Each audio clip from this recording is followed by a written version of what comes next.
जय हिंद। नमस्कार दोस्तों, आप सभी का एक बार फिर स्वागत है सैनिक समाचार भारत यूट्यूब चैनल में एक नए वीडियो के साथ। और इस वीडियो में जो मुद्दा हमने उठाया है वो ये है कि शहीद जवानों को यानी देश के लिए जिन जवानों ने शहादत दी है उनको शहीद का दर्जा नहीं देते हुए उनको गार्ड ऑफ ऑनर भी नहीं दिया जाता है, लेकिन एक सिविलियन को देना पड़ता है।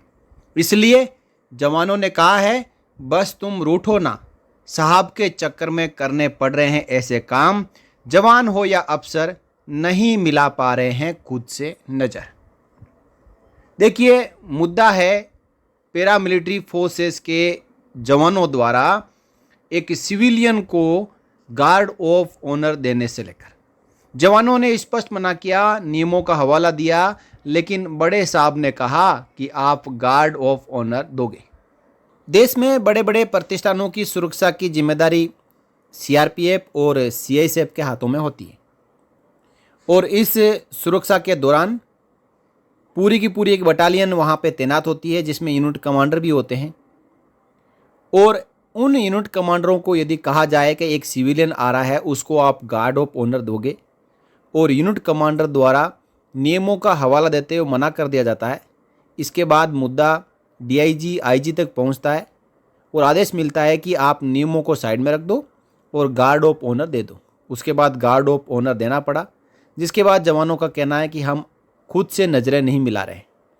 हमारे देश में यदि भारतीय सेना और पैरामिलिट्री फोर्सेस के कोई जवान यदि शहीद हो जाए और इंक्वायरी पूरी ना हो, ये कहते हुए कि इंक्वायरी पेंडिंग है, इनको अभी तक शहीद का दर्जा नहीं दिया जा सकता, तो उनको गार्ड ऑफ ऑनर नहीं दिया जाता है, जो कि देश के लिए उसने मर मिटने की कसम जो खाई थी उसके ऊपर उन्होंने अपनी जो कसम है उसको पूरा किया, वादा निभाया।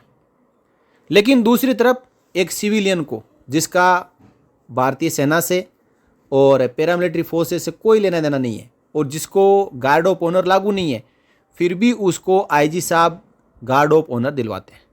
इस पूरे मामले को समझने के लिए आपको दो घटनाओं को समझना होगा। पहली घटना सीआरपीएफ से जुड़ी हुई है। पिछले महीने की बात है, सीआरपीएफ के एक समारोह में केंद्रीय गृह सचिव को बतौर मुख्य अतिथि बुलाया गया था। चूंकि bureau of police research and development यानी BPR&D के मैनुअल के तहत गृह सचिव को गार्ड ऑफ ऑनर नहीं दिया जा सकता, लिहाजा उन्हें गार्ड ऑफ ऑनर नहीं दिया गया।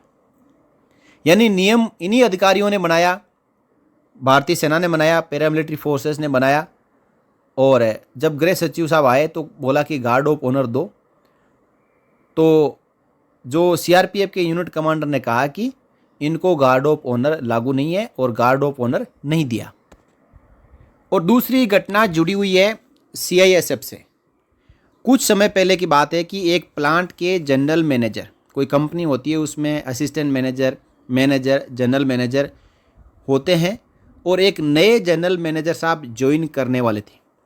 इस प्लांट की सुरक्षा सीआईएसएफ के हाथों में है, लिहाजा प्लांट मैनेजमेंट ने सीआईएसएफ के यूनिट कमांडर से जनरल मैनेजर साहब के सम्मान में गार्ड ऑफ ऑनर दिए जाने का अनुरोध किया।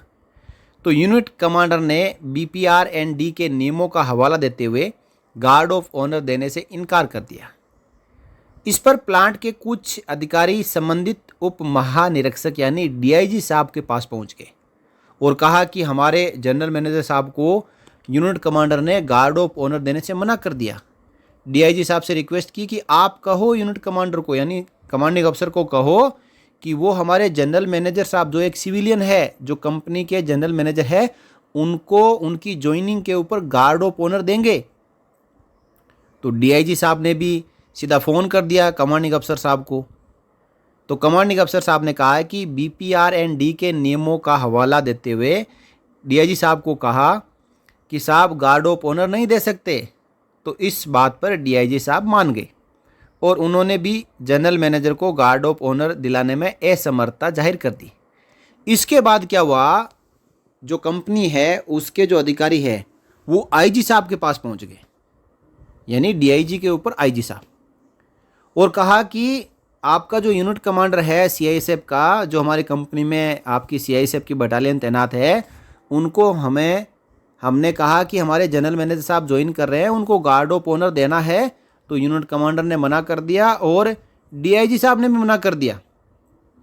तो इस बार फ़ोन किसका जाता है? आईजी साहब का। और सीआईएसएफ के आईजी साहब यूनिट के कमांडिंग अफसर को कहते हैं कि आप जनरल मैनेजर को गार्ड ऑफ ऑनर दोगे। तो यूनिट कमांडर ने बीपीआर&डी के जो नियम है उन नियमों को फिर से दोहराया। पहले डीआईजी साहब को दोहराया, अब आईजी साहब को बताया कि बीपीआर&डी के नियमों में इनका नाम नहीं है कि इनको गार्ड ऑफ ऑनर दिया जाए। यानी एक जनरल मैनेजर जो सिविलियन है, जो कंपनी का हेड है, उसको गार्ड ऑफ ऑनर देना बनता नहीं है। लेकिन जिस प्रकार डीआईजी साहब मान गए उस प्रकार आईजी साहब नहीं माने। वो इस बात पे अड़ गए कि आपको गार्ड ऑफ ऑनर तो देना पड़ेगा। देखिए, पैरामिलिट्री फोर्सेज के एक बड़े अधिकारी और वो अपने जवानों का सम्मान किस प्रकार गिरा रहे हैं वो आगे इसमें आपको पता चलेगा। उन्होंने यूनिट के कमांडिंग अफसर को ऑर्डर दिया कि बीपीआर&डी के ऑर्डर को साइड में रख दो। यानी जो भारत के कानून हैं, जो संविधान से कानून बने हुए हैं, उनको आप साइड में रख दो और मैं जो कह रहा हूँ वो करो। जैसा कि अक्सर सेना और पैरामिलिट्री फोर्सेज में अधिकारी करते हैं कि मैंने जो कह दिया है वो पत्थर की लकीर है, कोई नहीं मिटा सकता।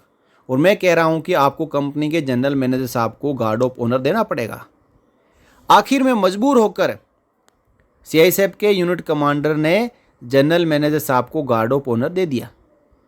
प्लांट्स में गार्ड ऑफ ऑनर का ये गैर कानूनी खेल सिर्फ जनरल मैनेजर साहब के आने व जाने पर नहीं, हर बार रिपब्लिक डे, इंडिपेंडेंस डे, ऐसे जो भी आयोजन होते हैं, जो प्लांट में आयोजन होते हैं, उसमें सीनियर अफसर्स की निर्देशों के सामने मजबूर सीआईएसएफ के यूनिट कमांडर ना चाहते हुए गार्ड ऑफ ऑनर देने के लिए मजबूर हो जाते हैं, क्योंकि ये उस प्लांट की सुरक्षा करते हैं और इनको तनख्वाह है जो भारत सरकार से मिलती है, लेकिन वो प्लांट है जो भारत सरकार को इनकी सैलरी के बदले जितना बजट बनता है उतना बजट देते हैं।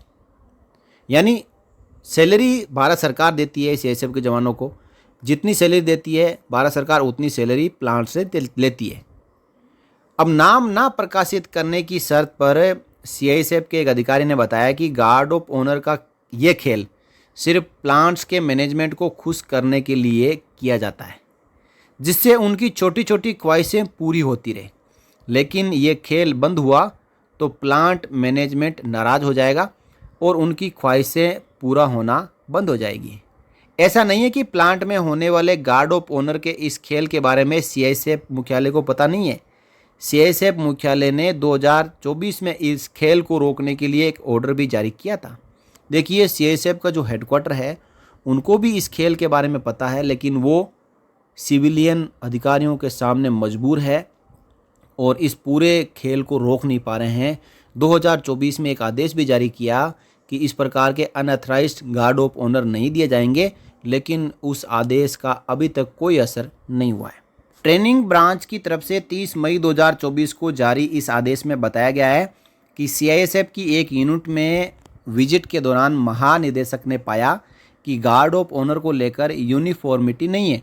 कुछ यूनिट्स बीपीआर&डी के दिशा निर्देशों का पालन करती है, लेकिन कुछ यूनिटें नहीं करती है। सीआईएसएफ मुख्यालय ने इस ऑर्डर के साथ बीपीआर&डी का मैनुअल भी सभी यूनिट्स को भेजा था। साथ ही निर्देश दिया कि बीपीआर&डी दिशा निर्देशों के अनुसार ही गार्ड ऑफ ऑनर दिया जाए, लेकिन ऐसा अभी तक नहीं हो रहा है। आज भी यूनिट में सभी दिशा निर्देशों को कूड़ेदान में डालते हुए अनऑथराइज्ड लोगों को भी गार्ड ऑफ ऑनर दिया जा रहा है।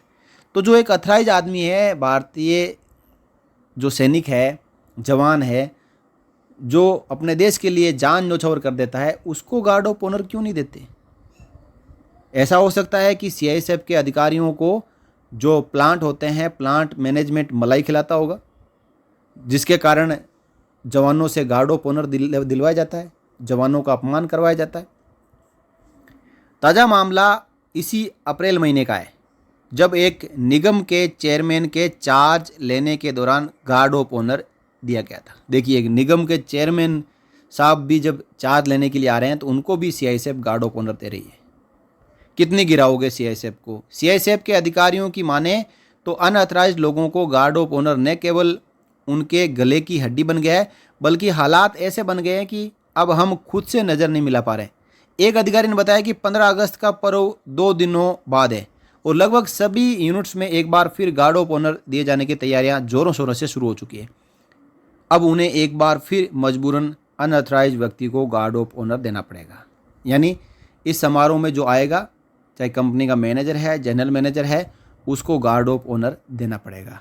यानी सीआईएसएफ से ये खबर आ रही है, सीआईएसएफ के ही एक अधिकारी ने ये सब बातें बताई है कि ना चाहते हुए भी सीआईएसएफ के जवानों को मजबूर किया जाता है कि वो सिविलियंस को गार्ड ऑफ ऑनर दें। अब जो बीपीआरएनडी की नियमावली है, उस नियमावली के अनुसार गार्ड ऑफ ऑनर किन किन को दिया जा सकता है। देखिए, राष्ट्रपति, उपराष्ट्रपति, प्रधानमंत्री, केंद्रीय गृह मंत्री, केंद्रीय गृह राज्य मंत्री, राज्यपाल, मुख्यमंत्री, राज्यों के गृह मंत्री, पुलिस महानिदेशक, पुलिस अपर महानिदेशक, महानिरीक्षक और उप महानिरीक्षक को ही गार्ड ऑफ ऑनर दिया जा सकता है। इसमें किसी दूसरे सिविलियन का नाम नहीं है। इसके अलावा बीपीआरएनडी की नियमावली में हेड ऑफ फॉरेन स्टेट, विदेशी कोई हेड ऑफ स्टेट आता है वो, vice head of foreign state, head of diplomatic mission और head of foreign police force को भी गार्ड ऑफ ऑनर दिया जा सकता है। ये दिया जा सकता है, कंपलसरी नहीं है। चाहते हैं, आदेश पास हुआ है तो उनको गार्ड ऑफ ऑनर दे सकते हैं। इसके अलावा किसी भी सिविलियन को यदि गार्ड ऑफ ऑनर दिया जा रहा है तो वो अनऑथराइज है। तो इसीलिए इस अनऑथराइज गार्ड ऑफ ऑनर के बाद ही एक जवान ने कहा है, बस तुम रूठो ना, साहब के चक्कर में करने पड़ रहे हैं ऐसे काम। सीआईएसएफ का जवान हो या अधिकारी, नहीं मिला पा रहा खुद से नजरें। दोस्तों, अब आप बताएं कि इस पूरे गार्ड ऑफ ऑनर जो कि अनऑथराइज तरीके से सिविलियंस को दिया जा रहा है, इसके पीछे कौन हो सकता है। भारतीय पैरामिलिट्री फोर्सेस के जवानों को अपमानित करने के पीछे किसकी साजिश हो सकती है। कौन है साजिशकर्ता जो जवानों का अपमान गिराना चाहते हैं। आप इसके बारे में अपनी राय इस वीडियो के कमेंट बॉक्स में रखें और साथ ही साथ इस वीडियो को शेयर ज़रूर करें। यह है खबर न्यूज़ 18 हिंदी की 13 अगस्त 2025 की। आप भी जाके पढ़ सकते हैं। इस वीडियो में इतना ही, फिर मिलेंगे अगले वीडियो में। तब तक के लिए जय हिंद, जय भारत, वंदे मातरम।